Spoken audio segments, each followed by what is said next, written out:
Hello, this is the Torg Eternity Delphi Council Debriefings, where the storm has a name. We are your hosts, Jay and Leamon, and today we are going to dive into Gospog. So Gospog are kind of the most basic, I would say, unique but familiar creature threat in Torg and Torg Eternity. Would you agree with that, Jay? Yeah, they're one of the more iconic things. So, to explain what a Gospog is, basically, in both Classic Torg and Torg Eternity, there is a Gospog seed, and if it is implanted into in the Torg Eternity core book, it specifically says human corpse, but in Classic Torg as well as later adventures in Torg Eternity has basically just been a humanoid corpse. That implanted into a humanoid corpse buried in a Gospog field. After a while, the corpse will come up with vines and decaying vegetation kind of working its way through it. And it's very similar to zombies in other games, but it's not quite a zombie. And it's basically this combination of decaying flesh and vegetation that has, while considered mindless, very just zombie-like. If you are able to give them an order, if you're in a position or have something, some mystical abilities or something, you might be able to give them orders, but then they can go and be minions to the High Lords and the people that they entrust to the Gospogs in the Gospog field. So basically what had happened is the Gaunt Man came up with this idea, this Gospog seed, and gave them to all the High Lords that he had rounded up for the invasion of Earth. And of course, at first, the High Lords are like, oh, yeah, we're going to help you with this invasion, but we don't like these free gifts because we understand there's no free lunch. But the Gospogs of the first planting have a special thing in which they don't cause contradictions. So by that simple fact, it kind of got everybody except for Pan Pacifica on board the Let's Make Gospog field train. And kind of Mobius. Yeah, kind of. But Rico, she was more of a, I'm going to experiment and do my own thing with it. But everybody else kind of got on board to various degrees on the Gospog train and have been doing that. So, if we're talking just Torg Eternity, there's just a very small write-up in the threat section of the core rules that says it's in the all cosms threats. Gospog of the first planting. Gospog of the first planting are human corpses entwined with rotting vegetation and putrid flesh. They are common to all realms, a gracious gift of death from the Gaunt Man to his fellow reality raiders. They are strangely adaptable and function without contradiction in every realm. So that's kind of the little point there. By the time Living Land came across, as I said, they had already published Gospogs that were in non-human corpse forms.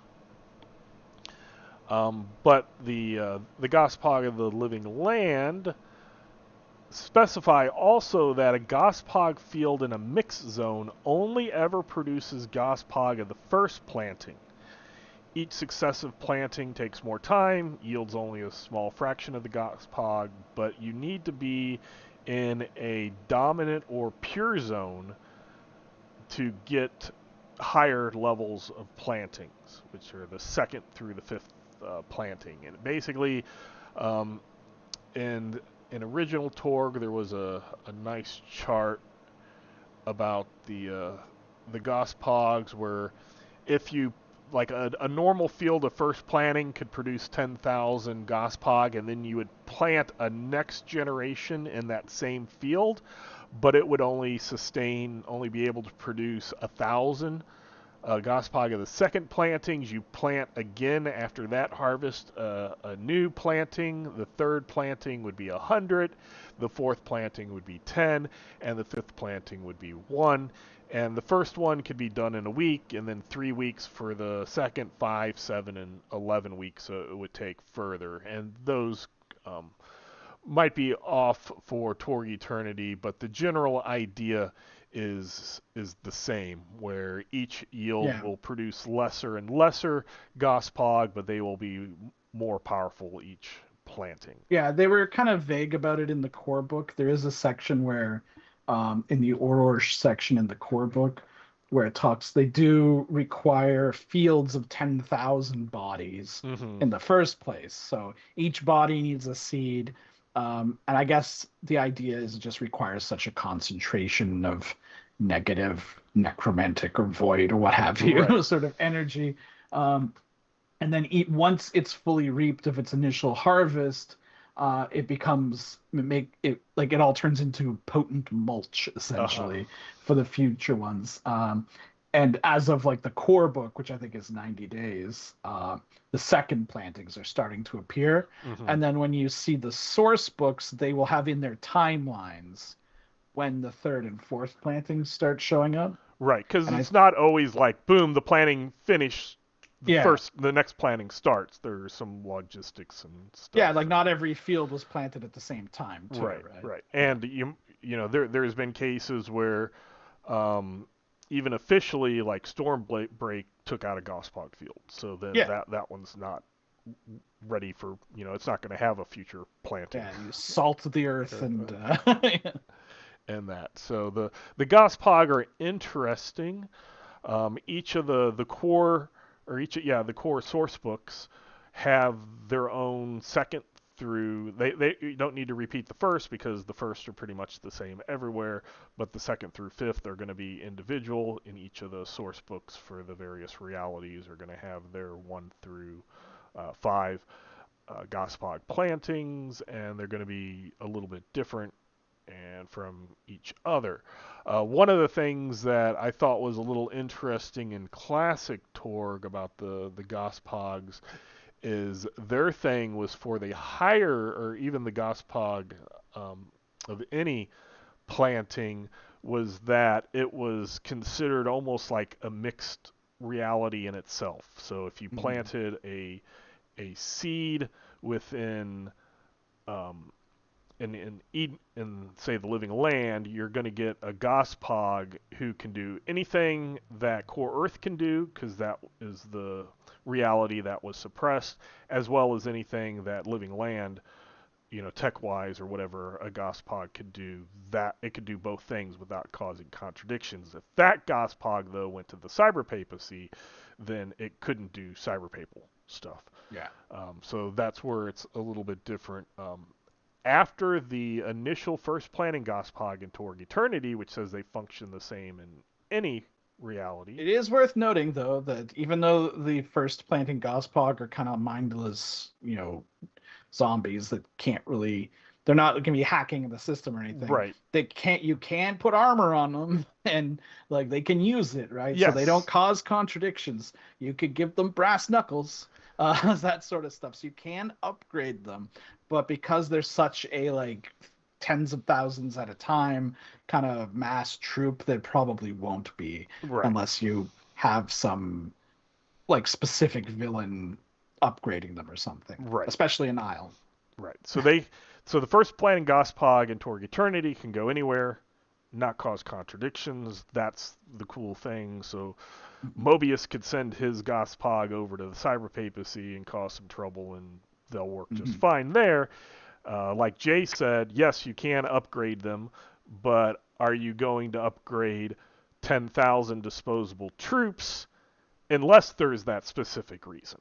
I seem to recall someone writing something about upgrading Gospog with gene mods. Yeah. Xenogospot. Yes. Yes. Technically.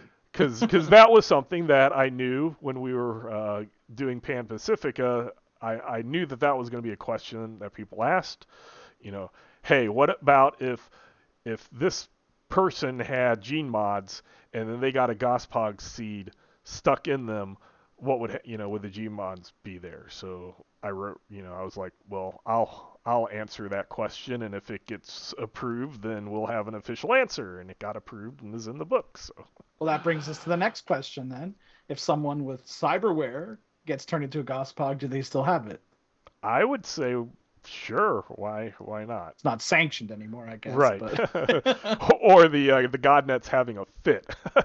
yeah. Evan X Host not Crux found. is just like no. But no, I think it's fine. Something that, unlike classic Torg, which I haven't been able to find, it might be there. And hey, if anybody's out there has something in print that I blab my mouth, I have like 100 different iterations of various source books and core rules that tumble in my head at any time.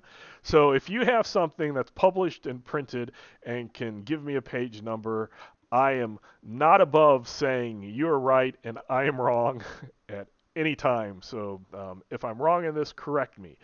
As far as I've been able to quickly look when we were coming up with this topic, I didn't find anywhere that said anything about the second and to the fifth plantings on any type of not causing contradictions or being able to do either everything like the first Gospog or Core Earth and what they're doing in whatever Gospog. So if you're a second planting of the living land, then you would be a living land.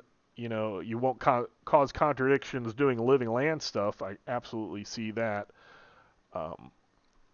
But it does say that they use their Gospog as shock troops to assault core Earth hardpoints or defend particularly valuable sites.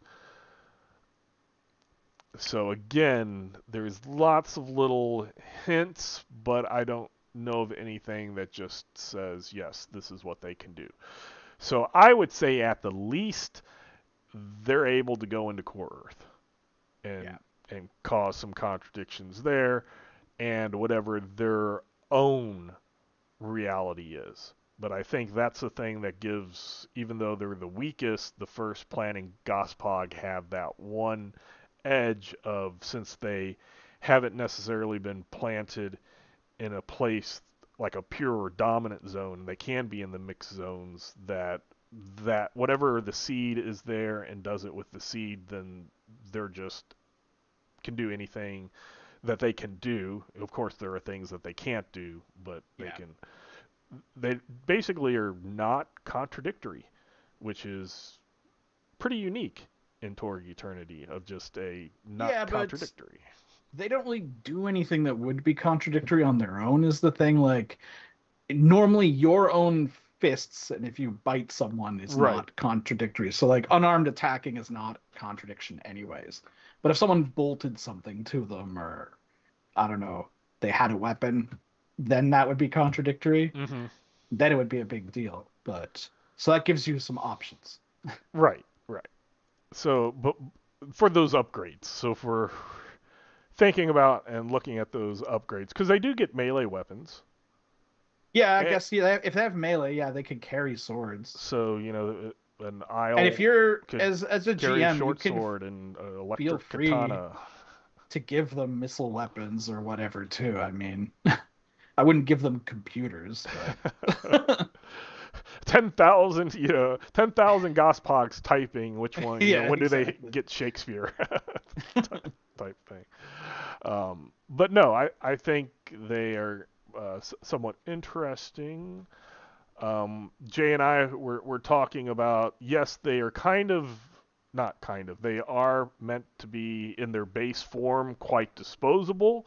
You will almost never have, unless somebody's disconnected or has no possibilities to soak, and the Gospog explodes a lot in damage, then they usually will not really pose a threat to Storm Knights. Yeah, they're probably like the second weakest goober in the whole game.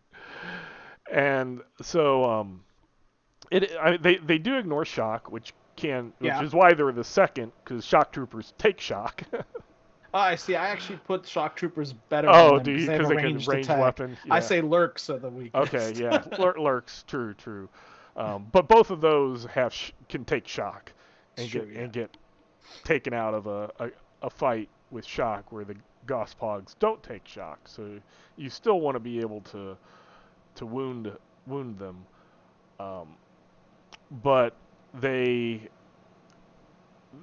they're kind of the cannon fodder, the Yeah. expendables, the let the Storm Knights shine. The times that I've seen them effective in like actually making players as well as not just characters, but the players afraid of their characters possibly having, problem is when they're like walking through a swamp or something, and then you have them roll a find, and then they realize that they have been walking in a Gospog field, and then Yeah. they notice a hand coming out, and then, oh no, the Gospog are waking up. Now we're in the middle of a field, and then it usually will then, in the cases I've seen, not become a fight because 10,000 Gospog is just, even if the And of Storm course, Knights, all about to hatch right right, they're all going to hatch right then, but it's still, even if 100 or so, in old school D&D, I have done games where it was like the party against 100 or 200 We've skeletons, done that literally, and except they were poison skeletons. it was just a slog. Like, The okay, DM vowed never again. yes, because it's like, throw a lightning bolt over there. Okay, you take out 10. Oh, great, there's still, 490 left or whatever, and it takes forever. So I wouldn't suggest that, but having a DSR or chase to escape, or if some Storm Knight comes up with a cool, reason to be able to fight them, oh yeah. Well, that's what I was actually going to say is that Gospog are probably better not as a fight themselves, but adding them to a DSR. Right. Because then they get the fear check at the beginning, and now possibly the people that would have been doing the step A of the DSR are stymied.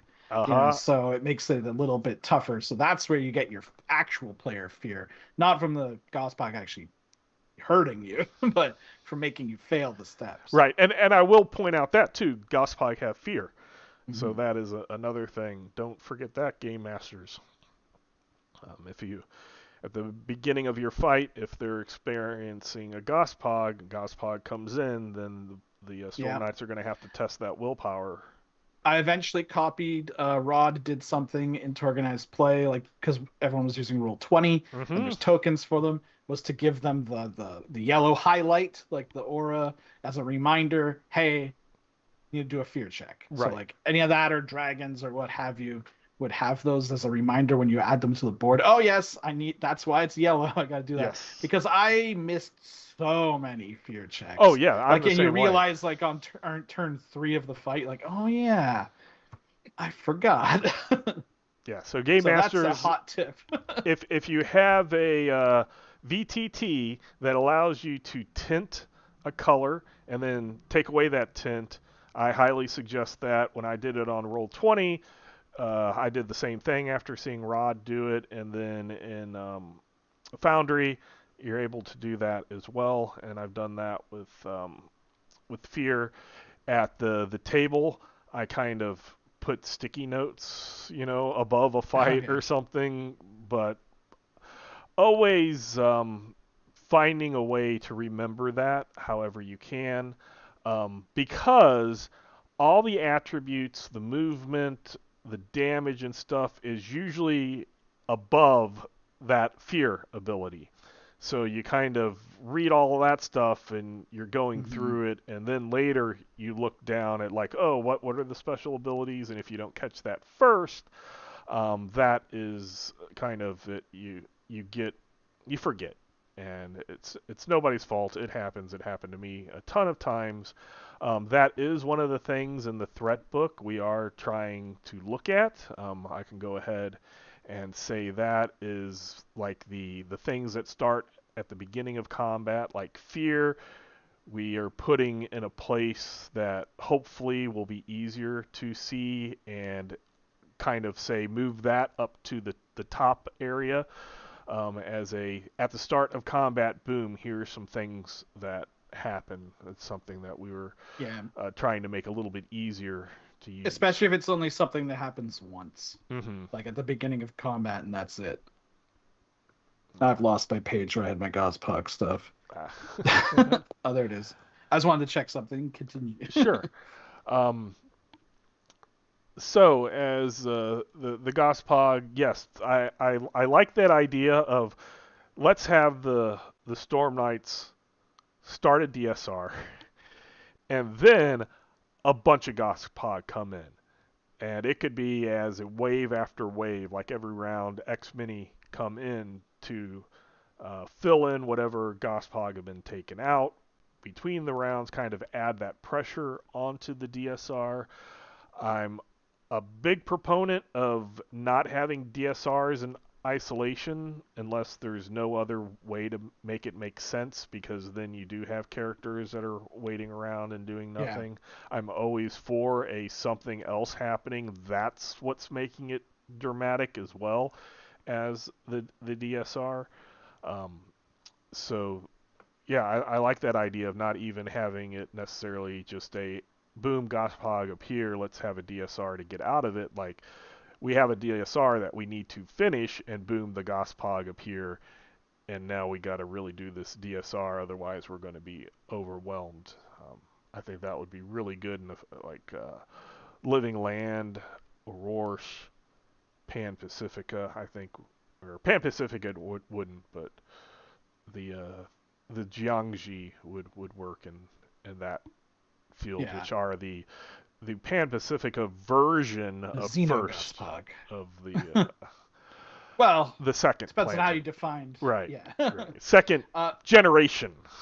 So one thing I just double checked was in classic Torg that they don't cause like any kind of fear or anything, right? Mm-hmm. So that's just a Torg Eternity thing, and it's not mentioned in the original like core book, but in other places it kind of comes up that the reason they cause fear is because they let out a Gospog scream when they first appear, which is kind of like intermittently described, and then some of the later plantings have better versions of it. So that's kind of also, it's one of those things where it's like you have to describe, like come up with a reason, why does this thing still cause fear after you've killed thousands of Gospog? Right. So having it be like some supernatural, that works in any reality is probably the best way. Not just like, oh, hey, there's a rotten zombie. Right. I'm spooked. Yeah, a void scream or something. Yeah, it's kind of like a proactive thing. Yeah. So they like jump out of the swamp. So, yeah, I think all of that is pretty good information.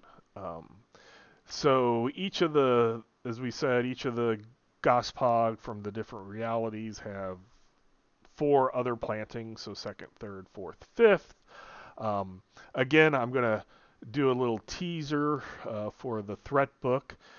In the source books, they're called Living Land Gospog of the second planting, Living Land Gospog of the third planting, Living Land Gospog of the fourth planting, Living Land Gospog of the fifth planting, etc. Through all the different realms, which is fine. That's an explanation. It's a description, except for Pan Pacifica. Yeah. But Pan Pacifica, then, they have their Xeno-Gospog generations, and those have specific names. So one of the things we realize is the Storm Knights, because people, humans, yeah, you're not going to say, you're not going to be fighting something. Oh, what do you see around the corner there? Oh, I see 5 Living Land Gospog of the fourth planting. Storm Knights, at least, are going to have some nickname, code name, or whatever that they're going to give to each other. So that's something that we've been, or we have assigned to the various Gospogs as a, hey, that's a blah, blah, blah. Yeah, they all have a name. They all have like a little nickname. Did you want to give out a couple of nicknames? Yeah, I mean, how many do you want me to go through here? Let's go through Living Land. Okay, so Living Land, you've got second planting are called Bone Spitters. I don't believe they currently spit bones, but they will. um, uh, third planting are Squiddies, which was Because what started this whole thing. right, because they look like octopuses or Yeah. squids. Fourth planting are Shamblers. That's kind of like an homage to the old Shambling Mound. Hmm. And then the fifth planting is our Barrows, because they're like an entire hill, No, right? right. Yeah. So yeah, so those are kind of things that we came up Yeah. with, and a little flavor for each realm. So I think the Isle You could ones, probably guess at the cyber papacy ones. right? Yeah. Yeah. I think the Isle ones are probably the best, to be honest. But All right, let's go through uh the Isle ones. What are we calling them? so there's grave ghouls for the second planting, which you could just call ghouls, but I figure we should add something to it to differentiate from A, ghouls. right, the You ghouls, know? ghouls, and the Yeah. ghoul, whatever the Tharkol ghoul thing is. Then Ghoul. you've got third planting are green knights. Fourth planting are Nukken, which is a Scandinavian creature of folklore that lives under the lake and drags people in there. And then Nidhogg for the fifth planting, because it's some serious stuff if you're seeing one of those. So, yeah, I just find that was something that we were discussing, and it might have also been on a forum or something. Somebody was like, "Hey, wouldn't Storm Knights come up with this?" And it was like, "Yeah, that's absolutely Yeah. reasonable that you're gonna give them little nicknames because, especially in a firefight, you don't have Yeah, time yeah. to And even these, like, they might be the official designations, but in a firefight, you're probably not gonna, you just say the ghoul, like not the right, grave ghoul or the knight instead of the green knight. But right, yeah, you might even shorten them further, but yeah. you're And your players will just be that guy. right. So But it is definitely not a, oh, around that corner are three Living Land Gospog of the fourth planning, yeah, or yeah. five Cyber Papist, Papacy plant Gospog of the third planning, etc. So I think that is something fun that we'll add, and you'll be able to see in the Bone Spitters. They actually have Oh, did they spit already? I couldn't they spit, remember. yes. So land. Some might change. It says bone spitter stalks with head like carnivorous plant spits thorn and sharp stars, sharp sharp shards of bone at targets. Um, so yeah, it was one of those things, something a little distinct about that particular Gospog. So that's Hmm. how that Gospog is going to get named. Um, So let's go ahead. We talked about Gospog. Let's talk about the Xeno Gospog a moment, because you have corrected me correctly a couple of times, because I get into a generality, but there is that specific thing of the Pan Pacifica Xeno Gospog. So when the Gaunt Man handed out his Gospog seeds and was like, "Hey, High Lords, put get 10,000 corpses, which will be easy for you because we're Yeah. invading. There's going to be dead bodies all over. Put a seed in each corpse, plant them in this field, do this thing, and in X amount of time, you're going to get these Gospogs that you can do stuff with." And Rico was more of a, nope, not going to do what you said because that's just too fishy. But you gave me something that's biological, and I'm going to spend some time looking at this. So she looked at it, had high trusted scientists and look at it, and that's basically what became the Contagion. And the Jiangxi was their version of the second, kind of skipped the first. Their little, and then they have the. But before I say that, let's actually just make sure that I said the truth. About what part? About that, it's a second that they don't have first. So they have Well, they Jiangxi, and then they have the they um, kind of do. yokai. Is that their first? So there's the infected. Okay, Right? yeah, the infected. So there's the infected, and then there's the lost. Are the equivalent of the second planting, and then I believe the third planting. Now that you've said this, you made me open it. Yeah, yeah, okay. So second planting or second generation rather is the lost. Third generation is the kudzu. Fourth generation is the jiangshi. Ah, okay, so it skipped a lot. Then the yokai, and then the protean. Okay, so I've the infected had slipped my mind. So the They're infected like are the 0.5. right. They're kind of the developing, but since it's in a living person and Yeah, that not is always the biggest thing to remember about the infected is they are not undead. yes.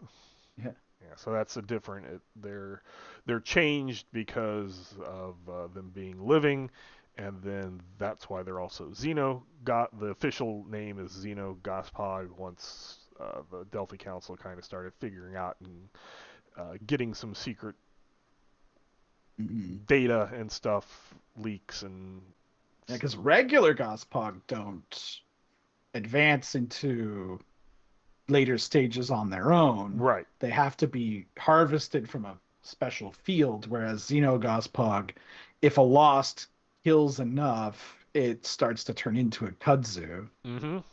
and then can even get bigger and bigger into like burst and spread the contagion further.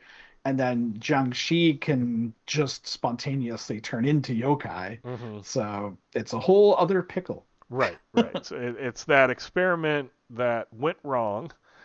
I don't know Got how far into it you want to go about why it's doing that, but we can save that, but it okay. basically it's a different process. And that's why they're not plantings; they are generations. Mhm. So they have the first, second, third, fourth, fifth generation because they become the next thing, not by planting corpses in the field and Yeah. reaping it. It's usually through killing enough other things or taking enough other things biomass and consuming it or exploding on other things and infecting them with an even greater form of the virus. There's different things going Or on. players playing mutation Or cards. players playing mutation cards or are that one that's similar to I can't remember the exact name, but are you sick?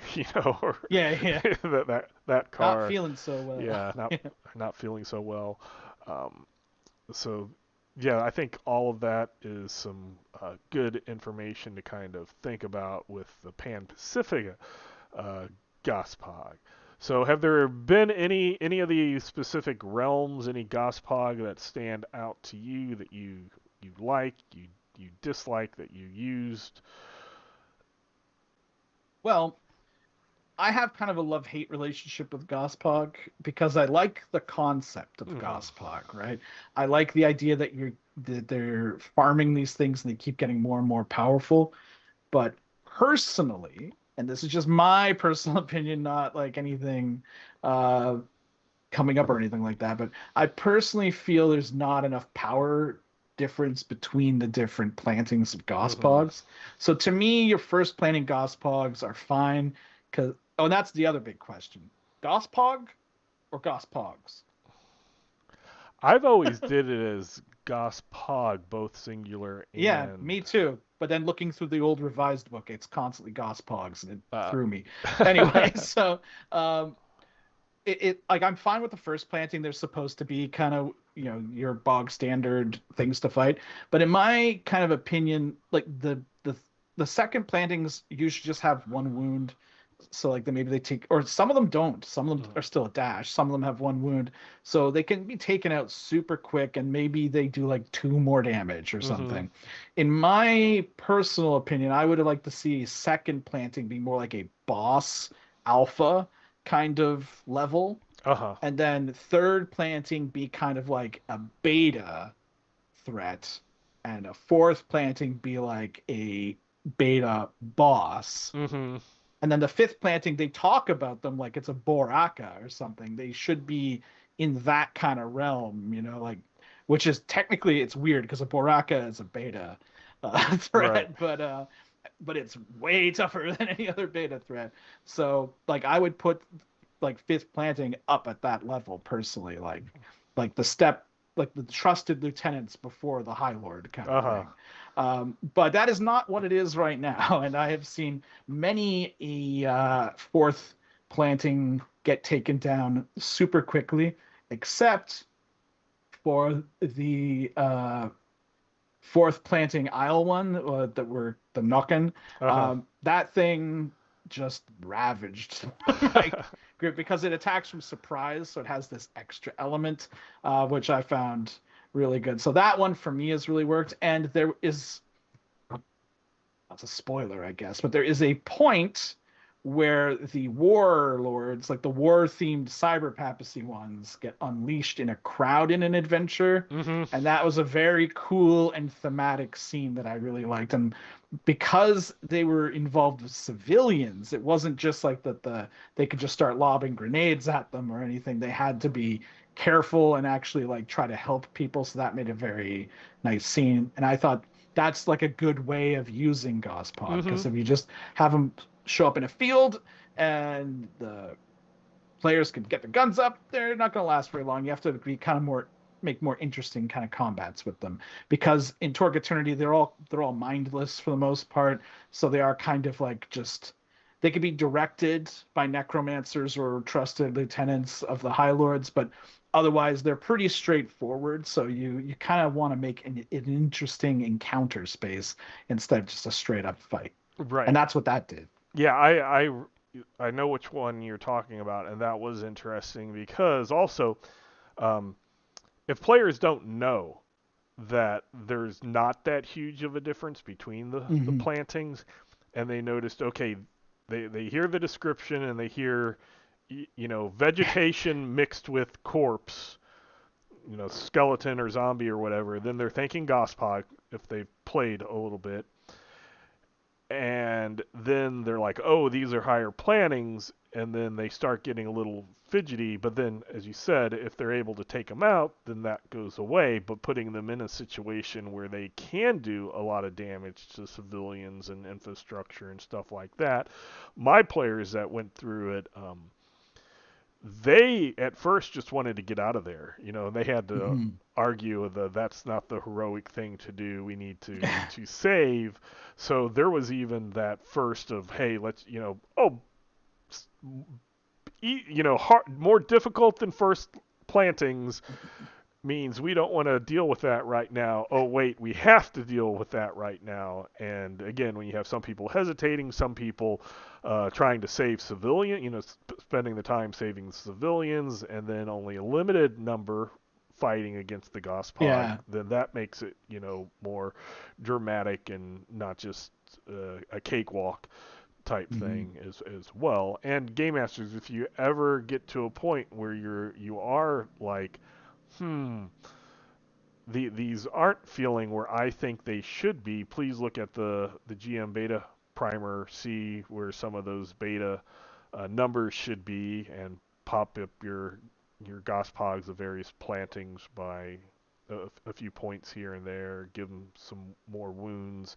I know the one thing I believe that wasn't in Classic Torg, but it is in Torg Eternity, is the Gospog with possibilities, because they were never, and the ones that even like the Xeno Gospogs don't have a reality skill but have possibilities.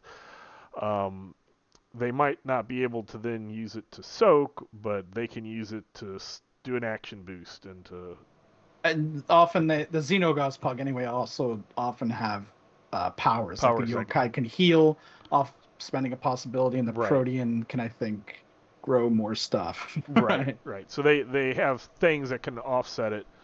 But yeah, like that's another thing that the fifth level Gospog of the fifth planting could have like 5 possibilities, which is more than a Storm Knight starts off with. It doesn't necessarily mean the Storm Knight's not going to have 8 or 10, depending on how your group does stuff at the time. And there'll be betas, so the GM will have possibilities. Right. Too. So then you have GM possibilities and stuff.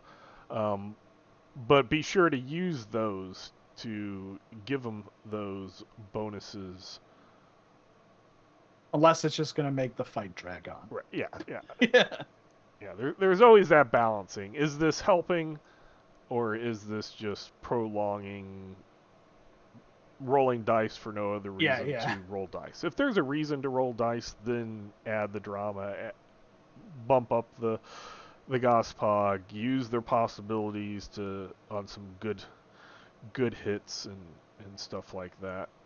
One thing I haven't seen it mentioned in Torg Eternity, but they mentioned it in the revised expanded book was that in the later the plantings go is the more differences you start to see in the same like so like a fourth planting Isle Gospog might be different than another fourth planting Okay. Isle Gospog, so you can feel free to change things a little bit Right. that way.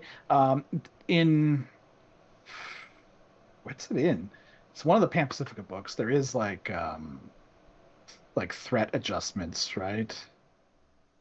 Is it in the I mission know book? I I know can't remember. Isle Dread Covenant, Oh, I maybe it's believe in the Dread Covenant. has Yeah. the templates, Yeah, so I know the they're over out or the there. They're overlays, out there whatever they're called. somewhere, right? Yeah, that you can add to creatures to give. Oh, they just added a few more in the Pan Pacific. That's Okay. what it was. So yeah, there are some like templates you can add on to creatures to change them up a bit. So you might want to do that. And then they even said fifth plantings can often be very different from each other. And they Mm. come right out and say that actually in the Pan Pacifica book for yokai, that like every yokai looks very different, even if the stats are the same, but the stats can also be different. Right. So the higher up the generation or planting you go, the more distinct personality you can give them too. Right. So I mean that does make sense too. If it's one thing if you're the game master saying, okay, these 10,000 Gospog that I want to make special because I want to make special do it. Mhm. But making each one of those different from each other is going to be a pain in the butt.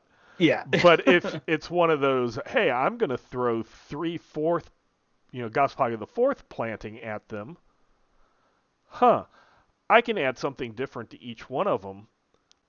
Yeah. So then, and that's less work for a game master to just, give three Gospog, each one separate different ability. But then if you have a fifth planting and you have the Storm Knights take it on and say they defeat it, and then later on you have another fifth planting, then you can go wild and have it, be a lot Yeah. different. And then you're only having to change one, and again, then it makes sense, and it's not like I have to do this with 100 Gospogs Yeah. Yeah. it's when the lore fits the ease for the game master, nice balances out, which is something that's nice instead of just like Doesn't always happen. it's like old school role playing where it would say, okay, here's 20 goblins and they have 1 to 6 hit points. How many game masters ever sat there and rolled out 20 different times? I have, Depends on but the game. but yes, it's one of those. I'll never Is do that it for really D&D, but I do it for Hackmaster. And that's why now they kind of just give Yeah, they don't even bother. here's what it is, or here's what it is, here's a range, and here's what it is because you're going to use that. I know after I had done it a few times when I was first in role playing and doing the rolls, I just went max. Max is what it is. I don't Right. care what it is. It's not the middle even. It's max. It's not the lowest. It's not anything in between there. And it worked for that. So definitely when you have one or two unique things, they're easier to change up. If it's something in the middle, I'd probably just add or change one thing on each of Yeah, them like and have a limited. a power, but still the same stats. Right, same stats and that. It's just that this one does this one thing that's different than these other two. Number 2 does a thing that's different than 1 and 3, and then 3 does Yeah. something that's different than 1 and 2. Everything else is the same, but just to kind of throw a wrench in whatever the Storm Knights. And I mean, I'm coming up with all types of stuff in my head too. Because isn't the I want to say one of the Pan Pacifica does have like the mutation adaptation or something. The Protean. I want to say so. Like if something's done to them, and then they have a way to like make it so that Yeah. they adapt, and it doesn't work as well against them Yeah, or yeah, something because they like can that. change every turn. They can choose two things that they get that they're either immune to or they get a big bonus against. I can't remember offhand. Right. But that can change every turn, but you can also do an interaction attack to turn one off. Right. Right. It's a cool thing, but it is on the edge of too much stuff. Right. Kind of like the greater dragons, Uh too, huh. where it's like, okay, boys, I gotta read you out so you can climb this thing. If you want Right. to get a good shot, it's like, okay, here's all these extra rules you could do, and the player's just like, I'm just gonna shoot it. Yeah. But I do like that idea of maybe applying that to some of the other fifth Oh yeah. plantings, where okay, you hit him with a laser gun, so now he's gonna adapt to being more resistant to lasers, and then the next guy hits him with a See, bullet. what you want Now is he's Mobius to make Gospog out of clones of your Storm Knights, right. so that they have powers similar to the Storm Knights. He has a lot of stuff where he likes to change things up on the Storm Yeah. Knights and Actually, that was one of my favorite things is that Mobius does not trust the Gospog at all. So he has the second planting. Actually, no, it was the first. All his first planting Gospog aren't even used for like fights. They're like in mines and stuff. right. They're just being used for mines. And then the second planting have their heads removed and replaced with like antennas and controlled by weird science. So, I mean, I mean, Raiko had a good idea too, but maybe she went a bit far. Mhm. But then Mobius has got a good idea. The rest of them are just like, sure, let's use these Yes. things. It's like kids in a What could happen? candy store. Yeah. I'm sorry. It's just red shiny seeds. I gotta plant them just the way I was told. I can see maybe Uthorian being a master necromancer thinks maybe he can overpower it or something, but Right. you would also think that being the Gaunt Man's like understudy, he'd know, nah, it's No, not no, gonna. no. Well, although we have talked about it, Uthorian and Torg Eternity is even more of a yes man to the Gaunt Man. So Yeah. he's just like, hey, if you become Torg, don't just completely annihilate me right away, please. Yeah. I told you about the Akashians. I told you about Yeah. the this, the that, and anything somebody's told me, I've come and given that information to you. Don't just completely annihilate me. Sorry, I lost the Caradon. Yeah, Yeah. twice. But anything else that you would have about Gospog before we wrap up? Well, a fun thing for